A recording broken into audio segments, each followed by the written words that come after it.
Chief Secretary of the Tobago House of Assembly, Kelvin Charles, says statements made by the Sanatan and Dharma Maha Sabha's Secretary General Maharaj are disturbing and rooted in ignorance and divisiveness.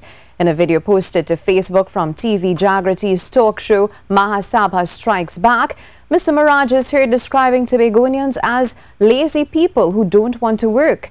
Chief Secretary Charles says it's highly disturbing that Mr. Maharaj does not seem to be aware that all employed persons in Tobago pay taxes and therefore contribute to the national economy of Trinidad and Tobago. He says Tobago businesses further contribute to the economy as they engage in commercial exchanges with Trinidad businesses of various sectors.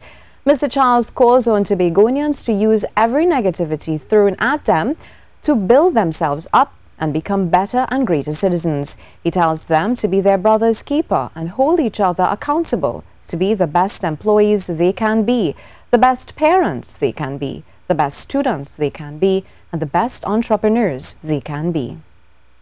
Also responding to Mr. Maharaj is Minority Leader of the Tobago House of Assembly, Watson Duke. He says the Secretary General of the Maha Sabha is not welcomed in Tobago. The political leader of the Progressive Democratic Party says he was shocked and appalled to hear the comments by the Hindu leader.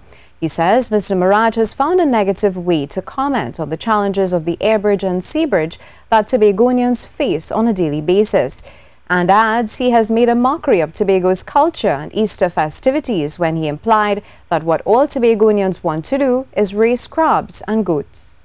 Goat farms that exist, the sheep farms that exist, and how persons are coming from Trinidad every single week to purchase goats and sheep. He has not spoken about that.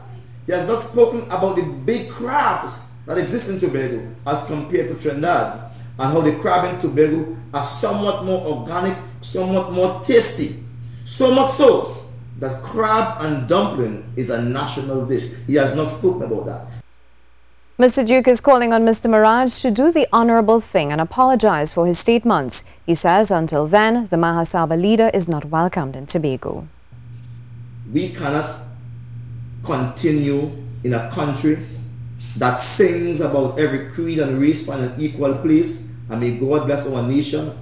We can live in a country that says side by side we stand, and look at a man who's 87 years of age, who has predominantly led a particular group of people attacking other races as if they are lazy and they are criminals, unfit for even living.